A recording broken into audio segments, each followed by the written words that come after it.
వరంగల్ జిల్లా నర్సంపేట పట్టణంలో ఏర్పాటు చేసిన విలేకరుల సభలో బీజేపీ నాయకులు పాల్గొన్నారు. పట్టణంలోని అమరవీరుల స్తూపం నుండి అంబేద్కర్ కూడలి వరకు 6 గ్యారంటీలను వెంటనే అమలు చేయాలని డిమాండ్ చేస్తూ ర్యాలీ నిర్వహించారు. అనంతరం వాసవి కళ్యాణ మండపంలో ఏర్పాటు చేసిన విలేకరుల సమావేశంలో వారు మాట్లాడుతూ రాష్ట్ర ప్రభుత్వం ఎన్నికల సమయంలో వాగ్దానం చేసిన 6 గ్యారంటీలో ఏ ఒక్కటి సంపూర్ణంగా అమలు చేయకుండా విజయోత్సవాలు జరుపుకుంటున్నారని, ఈ విజయోత్సవాల ప్రజాదరణ వినియోగం చేయడమే తప్ప వారు చేసింది ఏమీ లేదని వాపోయారు.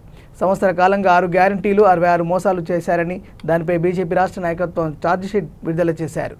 ఎమ్మెల్యే ముఖ్యమంత్రితో సయోధ్య కలిగి ఉండి నర్సంపేటకు రావాల్సిన నిధులను తీసుకొచ్చి అభివృద్ధి చేయాలని, లేకుంటే రానున్న కాలంలో ఓటు వేసిన ప్రజలు బుద్ధి చెప్తారని అన్నారు. ఏదో విధంగా అధికారంలోకి వచ్చారు, వారికి ఆ రోజు ఆర్థిక పరిస్థితి తెలుసు. మీరందరూ కూడా గత 2 రోజుల నుంచి చూస్తున్నారు.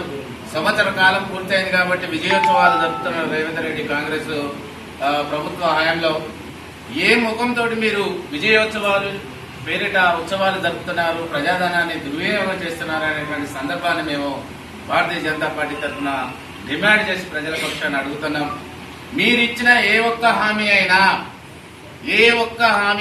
ఒకటి కాదు, ఏ ఒక్క హామీ అయినా పరిపూర్ణంగా ప్రజలకు చేరిందా అనేటువంటి విషయాన్ని మీరు కాంగ్రెస్ నాయకులు గాని, కాంగ్రెస్ లో పనిచేసేటువంటి ప్రస్తుతం పనిచేస్తున్నటువంటి మంత్రులు గాని విచక్షణతో ఆలోచన చేయాల్సినటువంటి అవసరం ఉంది.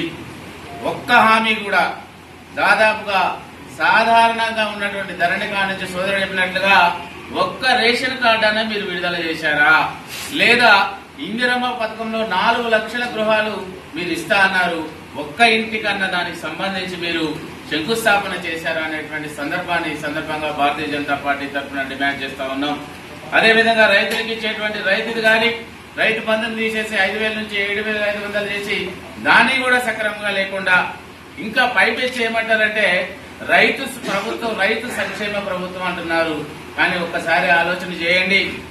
బీఆర్ఎస్ పరిపాలనలో ఒక రకంగా దొంతి మాధవరెడ్డి గారిని మీరు ముఖ్యమంత్రి గారితో కూడా కొంత సఖ్యత నియోజకవర్గ అభివృద్ధి కోసం, ఎందుకంటే నర్సంపేట ప్రత్యేక పరిస్థితి ఉన్నది రాష్ట్రం అంతా కాకుండా, మీరు సఖ్యతగా ఉండి నియోజకవర్గాన్ని అభివృద్ధి చేయాలని చెప్పి ఈ సందర్భంగా భారతీయ జనతా పార్టీ డిమాండ్ చేస్తుంది. మరి ఇచ్చిన హామీలను మన నియోజకవర్గంలో మిర్చి రైతులు అధికంగా ఉన్నారు. చుట్టుపక్కల ఉన్న అన్ని జిల్లాల కంటే కూడా సపోటా మిర్చి అనే మిర్చి పంటను మన నియోజకవర్గంలో ఉన్న 3-4 మండలాలు ఎక్కువగా పండిస్తారు. మరి ఆ మిర్చి పరిశోధన కేంద్రం మరియు మిర్చి ప్రాసెసింగ్ సెంటర్ కూడా మేము ఏర్పరుస్తాం నియోజకవర్గంలో అని చెప్పి హామీ ఇవ్వడం జరిగింది.